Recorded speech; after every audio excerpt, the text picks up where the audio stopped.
Back down the rabbit hole. Greetings, good people.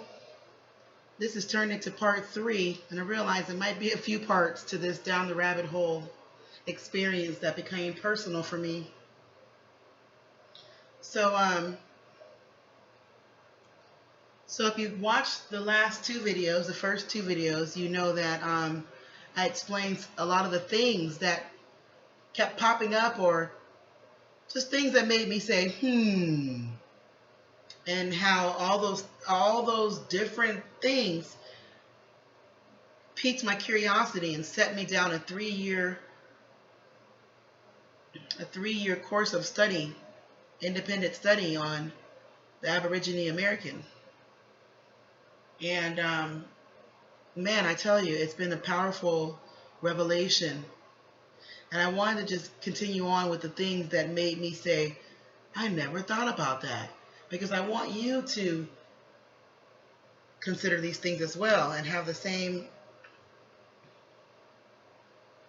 revelations that I've had about the truth and about who we are. A few interesting things that I learned down the journey that told me who we were. Besides all the records and documents and no proof or no evidence of any ships coming when they said they came, no ships ever coming with millions or thousands of Africans or anyone, never. There's no reports of any of these mass migrations. There are some people that try to act like they were there and put together some pseudoscience that's been debunked. Basically, this story is not being debunked. This perspective is not being debunked. And like I stated before, it's amazing how there's an online community that are very serious about this truth and very committed to bringing information. I mean, every day of the week, you can go online and find someone Aboriginal live reading from some forbidden text about us. There's so much, because what I found out is we've been everywhere, especially in Europe and in America, here in Asia. Well, we started out everywhere, but I mean, as far as modern times, you can look at those Moors. They were a big part in our sellout, by the way. Don't blame white folks for what they claim they did. They made themselves greater than God. They made themselves God. They really did.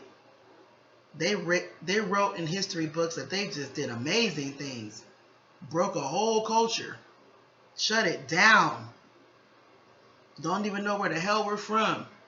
Can't speak a single language and don't got one African bean dish left. They did all of that. Oh, and they packed us like sardines and shit and piss in a ship with no room for food. And oh, Lord. Anyway, there's no proof of all the stories they gave us. But there is proof of what I have presented to you and what I'm continuing to present to you and share with you.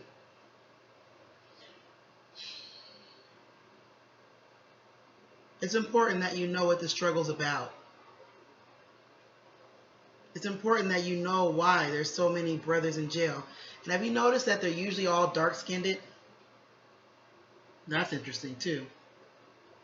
They're trying to weed us out. We just stopped fighting wars with them. Once again, please research everything I say. 3 years later and 5,000 hours of study, countless books and videos, reveals everything. It's all there. We just stopped fighting. Just stop fighting. The whole policing people, that was all about catching slaves. The police department was for runaway slaves.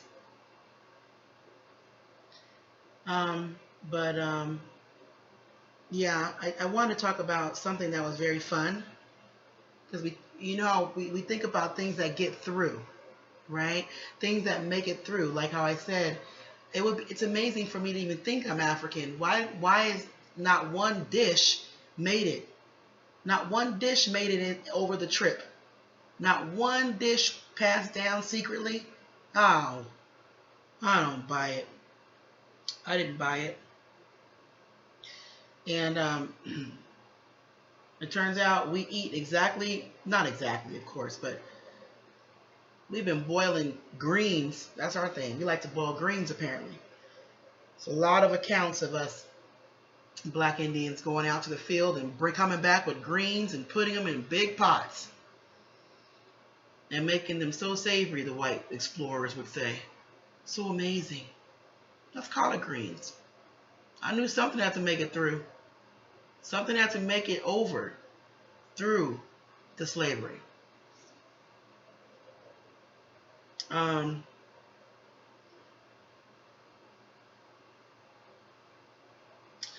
They say you wouldn't be able to, well, a lot of arguments are that, the hardest thing to do is kill a language, and I thought, wow, they were very effective to wash away our language. Once again, we gave them too much credit, too much power. Now, you were not allowed to speak our indigenous tongue, and that eventually was shut down, especially as more and more of us assimilated into being like pilgrims and not like Indians. We started to give up our language gladly. We didn't want to be messed with. It was hell. You were killed if you were caught impersonating an Indian. Why would an African be arrested for impersonating an Indian? Why would an African be impersonated? Why would they be imprisoned? Why would they be impersonating an Indian? Why? He wouldn't. He was doing him and was getting locked up for not bowing down and not taking those feathers down and not, man, all the literature's there. Thank you to the white explorers that relished in our beauty and our freedom and our kindness. Thank you, because they documented it. All they could do was write. There weren't telephones and things of that nature.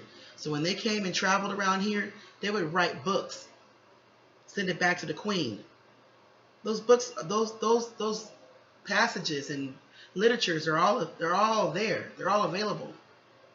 Everything you can find. You can find enough. They burned and destroyed so much, but there's so much they did not.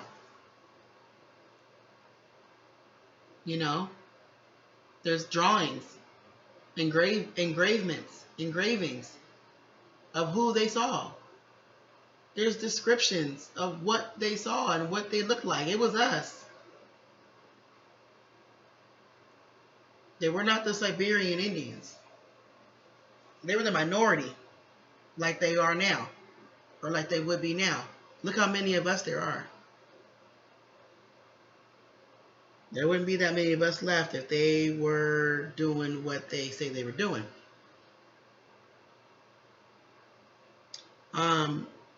What's interesting is that you always wonder about that language. Turns out, all those ghetto names, those names that we call ghetto. Keisha, Shaquanda, Kawana, Quita.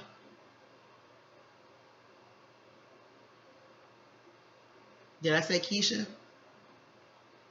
Laquanda.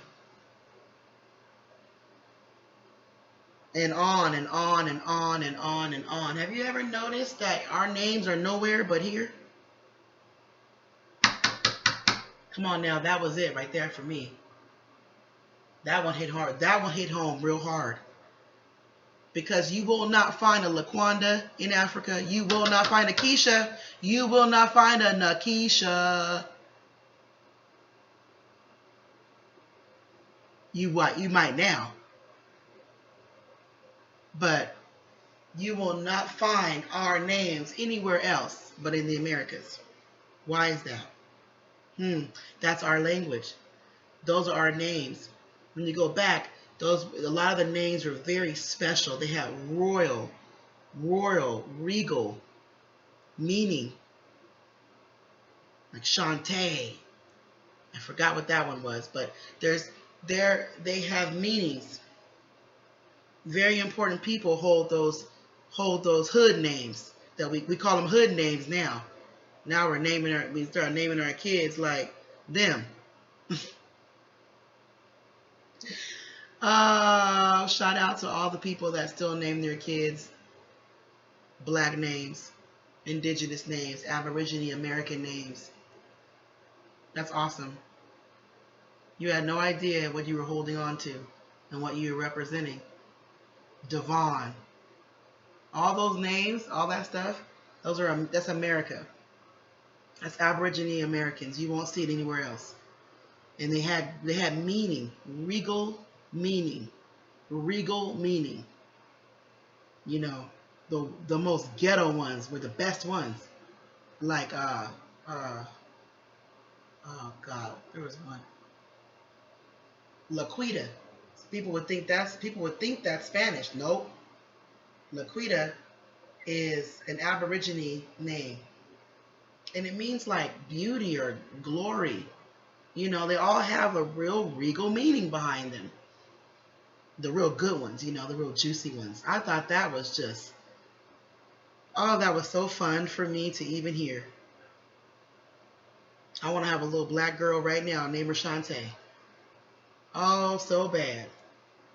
But anyway, so that's something to have some dignity in. If your name is Renasia, Keisha, Rayana, Shaquita, Shantae, Tanisha, we like the shuz.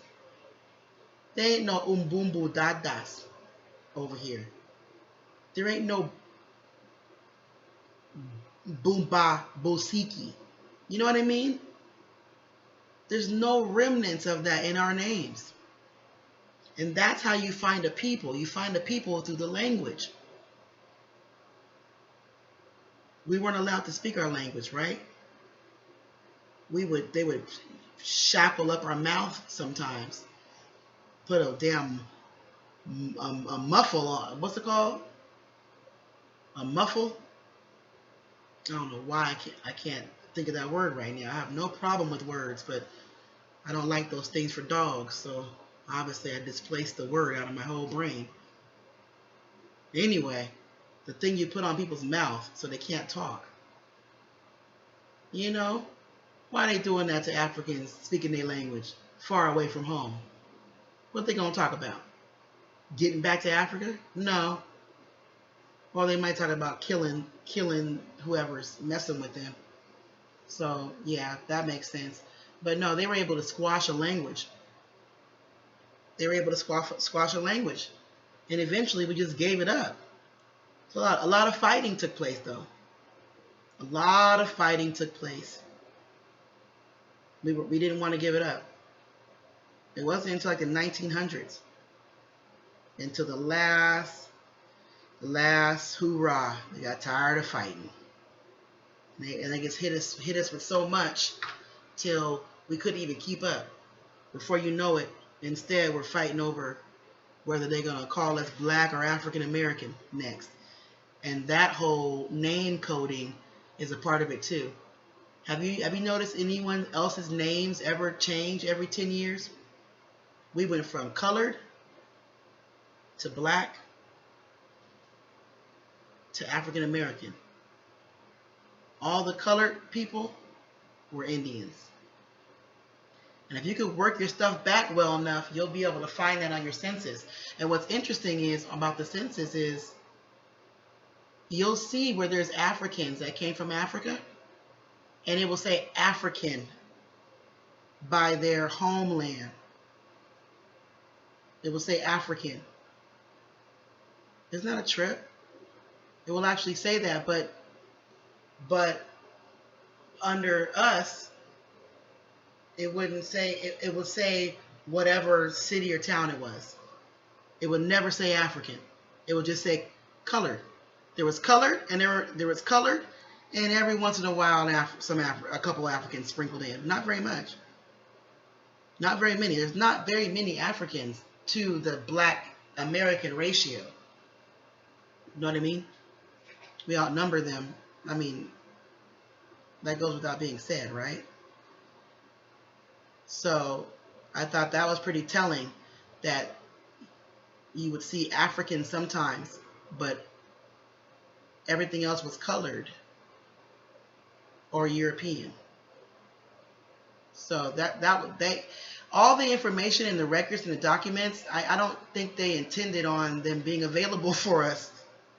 I don't know if they assumed this thing would last 400 years, or it would last until the whole world could see the Library of Congress records and reports and documents.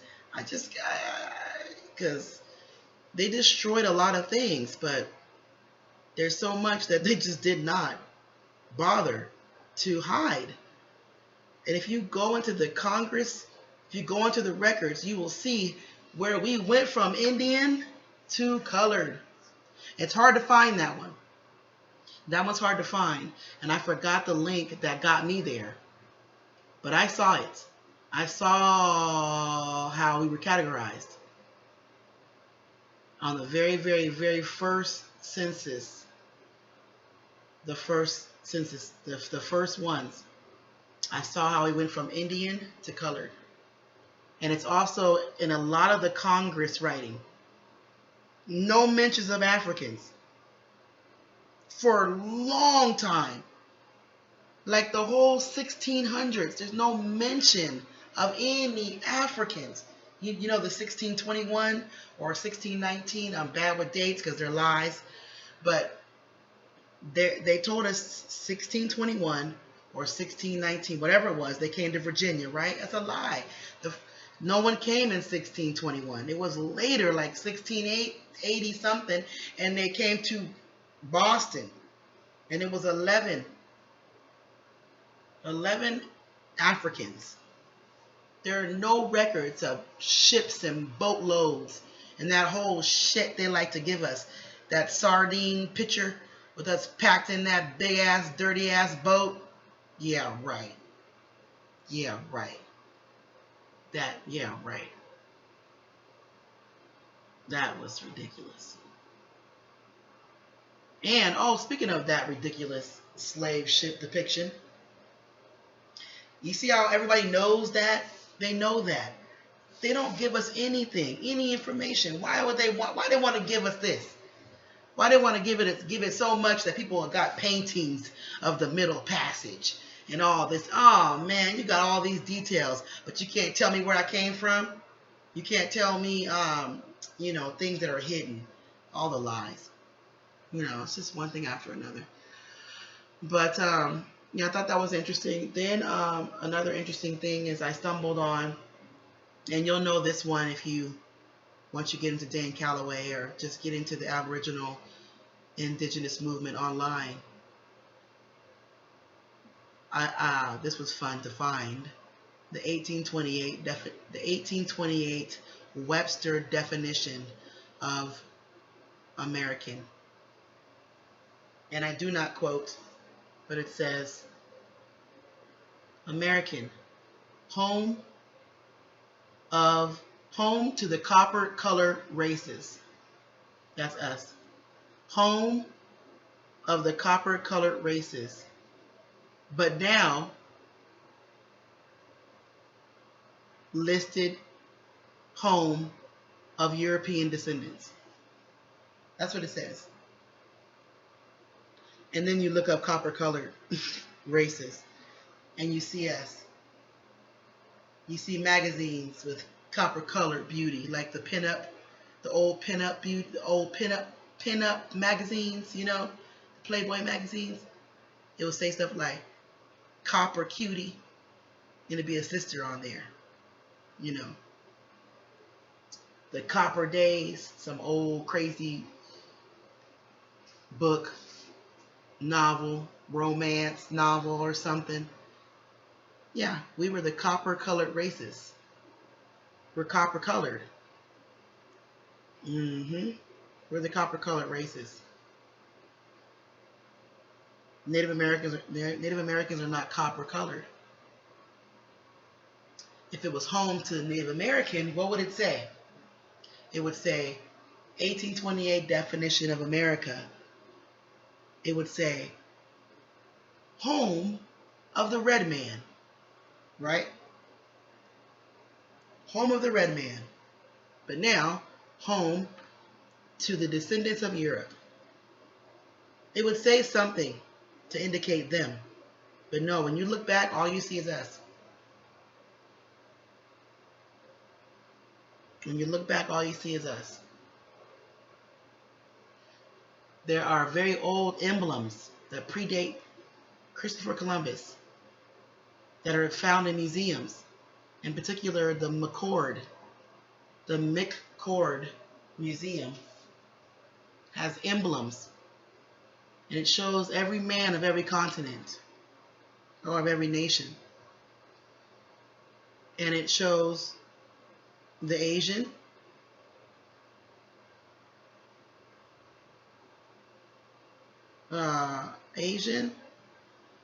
they called it Malaysian. It was Malaysian, European, African, and Australoid American. That's what it said. Australoid American. And it looked just like us, like a black Indian. Then underneath that emblem, it had Africa. And see, under the emblem that said under the emblem that said America, Australoid, it looked like us. And our style and everything was so obvious.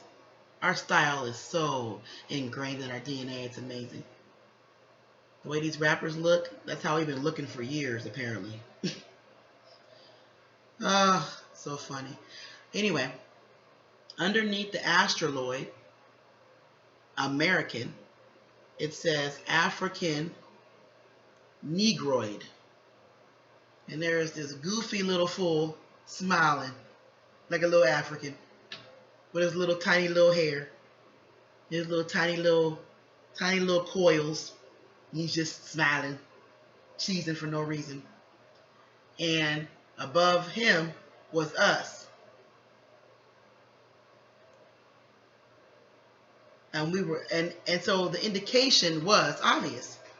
Oh, by the way, they were all black except for the Caucasian. The Caucasian was in the middle, and he even looked like he was still black. He didn't even look like a Caucasian just yet. He was very curly, had a little bit of melanin going on, but he was clearly the white race. But you could still see where he came from, though. But anyway, he was there, and all the rest, the Malaysian, the African, and the American, they were all black.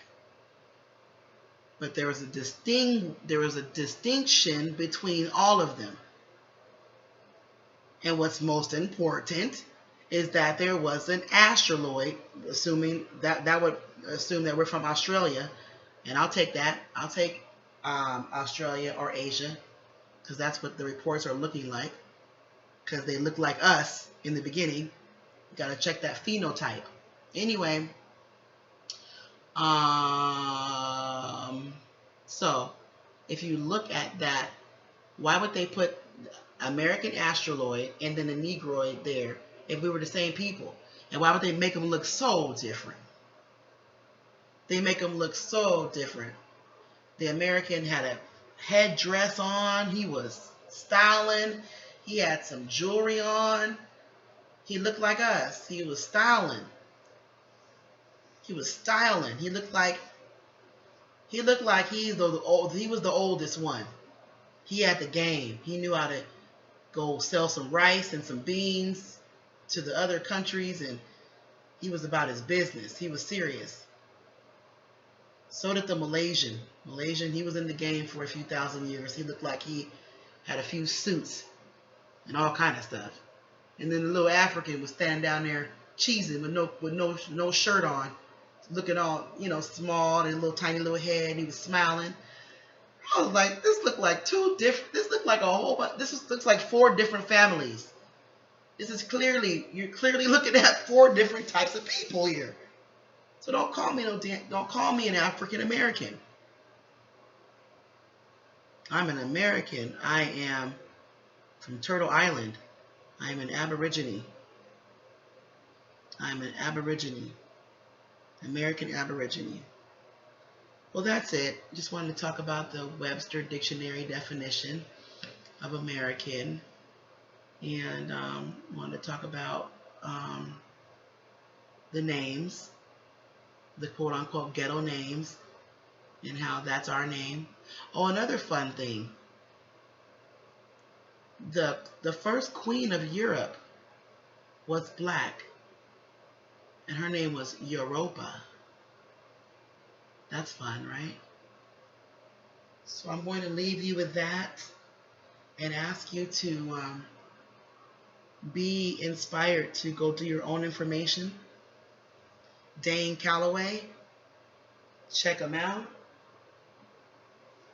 Caremio, butchering the brother's name, I'm sure. Caremio has amazing long documentaries that take you down with all the information. So much information. Dan Calloway is leading the way. He's the historian that's bringing this information to the world. So, and then there's so many others. Autogenous One, Aborigine Indigenous, Dark Man X. Dark Man X goes live and reads a lot of documents that people wrote when they came here and left, or came here and wrote back to the Queen and things like that about what they saw. So check out these names. I'm going to put them here so you can see them. See that? All right. So these are the brothers' YouTube videos that are leading the way. Dan Calloway spent a lot of money, put his life on the line to be the first to really get the information out and spend money to provide the records and documents. And Caremio is an Asian brother, Native American, that wants to get the truth out about the Aborigines of America. Okay, so there you go. Peace and blessings to the gods. Check this brother out immediately. He has a lot of great short videos. Dan Calloway has a lot of great short videos that you can, that's changing the world. He's the man. He's going to go down as the historian of this truth. Okay? So enjoy, good people. And wishing you the best. Signing out from Turtle Island.